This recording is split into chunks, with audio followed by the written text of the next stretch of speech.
What is up, everybody? Tomoverse TV here today. So apparently, Sony is under heavy fire. They faced a lot of criticism for how they handled any indie games on the PlayStation storefront.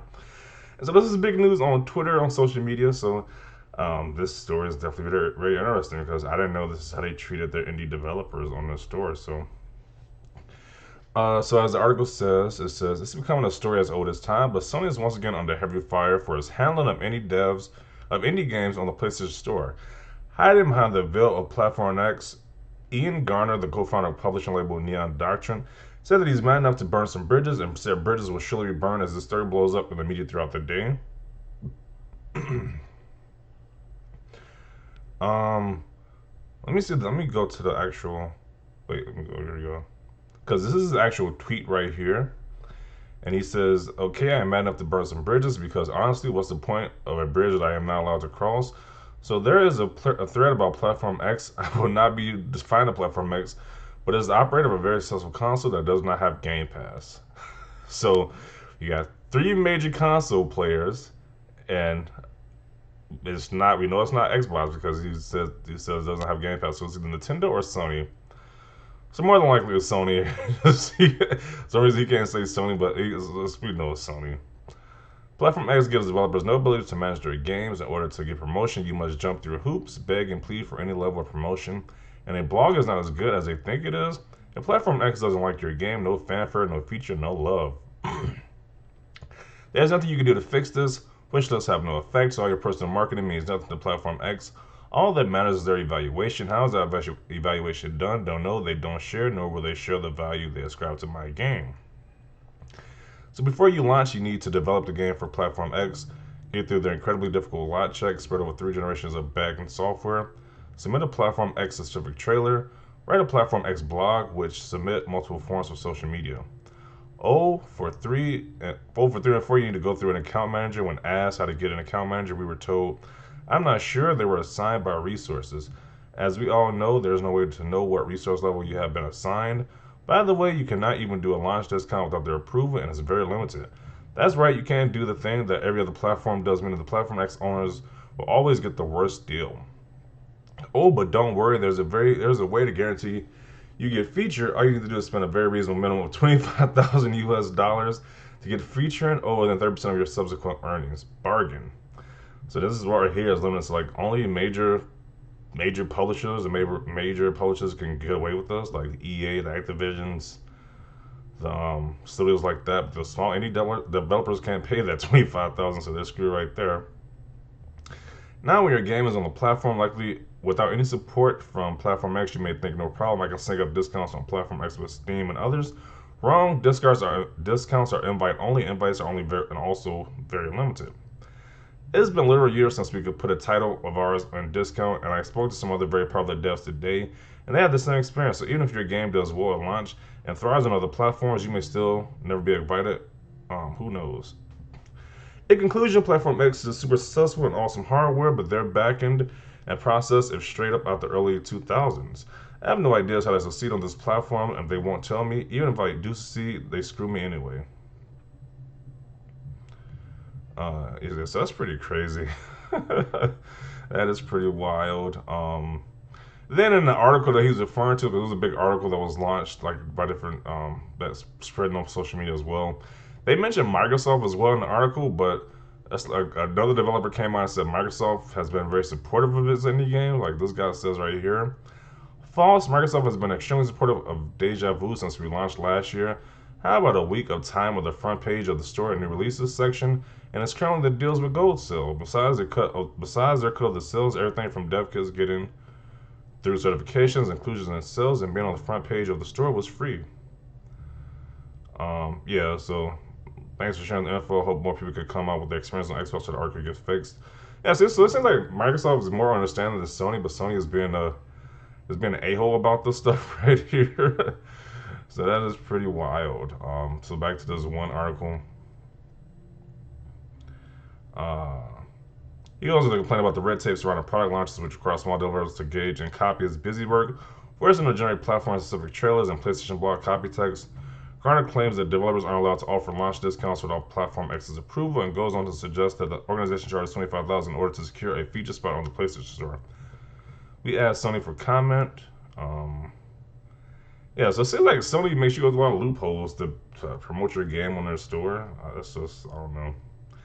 So these are some of the comments people are saying about this. I mean, they're not wrong in my opinion.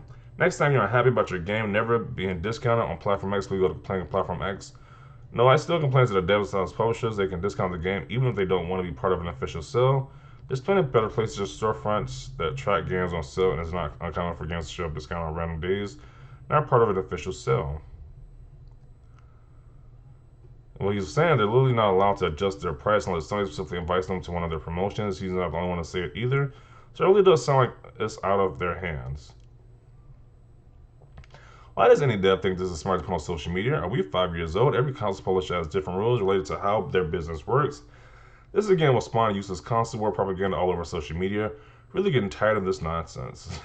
So the dev not talk about how he doesn't like how Sony is doing stuff. I saw when Sony is charging indie devs $25,000 to promote their game, or I don't know. Also, he shouldn't talk about it. I'm generally wrong about things, but does one irate developer / publisher comments constitute being under fire? Maybe you can literally be under fire from one source, but sounds a bit dramatic for someone just airing their grievances. But this is probably multiple devs feeling this way, but they just don't come out because, hey, they don't want to be blackballed from the industry. Gonna cry, dude seems to have made it big on Twitter at least. If it wasn't for PlayStation Plus, I'd have played a single indie game these past few years. There are just too many great AAA games on PlayStation. In the end, even if you're nobody, if your game is great, people will find it. Garner claims that developers aren't allowed to offer launch discounts. This is a lie unless he realizes he can get the full price from people. Red Telaki also launches his game with a discount. As a Vita owner, I'm already very annoyed about their policy for allowing discounts only when they can be bothered to set up sales. Surely there are aspects that could be streamlined, but overall Sony's process doesn't seem particularly onerous. Years ago, my job involved bringing items to a retailer. Okay, I'm not reading all that. All I know, if I was any developer, I would only release on Switch and Steam. Valid points, but complain about having to provide platform-specific trailers. I ain't buying a game if there's no gameplay trailer. That's pretty crazy. You're giving no controls over discounts. I like to know how that fares with Nintendo and Microsoft. However, being forced to do busy work in the way of providing platform-specific trailers. Good. I have no sympathy if you're not getting away with being able to mislead with your product or the Nintendo eShop. There's often bull-ass and gameplay shots taken from other platforms used to sell that version of the game. How is that defendable? Paying $25,000 sounds crazy. As for any developer, how proven is the payoff of that spotlight? Though to warrant that cost, you're getting a lot of eyes on it. Good for him. The store needs a massive overhaul. Another one. And I can only imagine how frustrating Sony's Platform X internal policies are. As much as I love PlayStation, Sony can be very behind the times in a lot of ways. Their customer support, for example, is awful. They don't even have online child supports in the UK, or didn't last time I had an issue. There are so many areas they can improve, but they never seem to bother. Maybe they agreed for it to be in a sale to start at a later time for some reason. Don't know the deeds, but asking for them to submit a trailer and a blog write-up for their game doesn't sound like the most unreasonable ask. Maybe other platforms don't require that, but they should. $25K to be featured sounds steep for any though, and they should have at least a little say in when how much is discounted. We've heard the particular accusation before from other indie devs. Okay. Once again, disgraceful Sony, really appalling.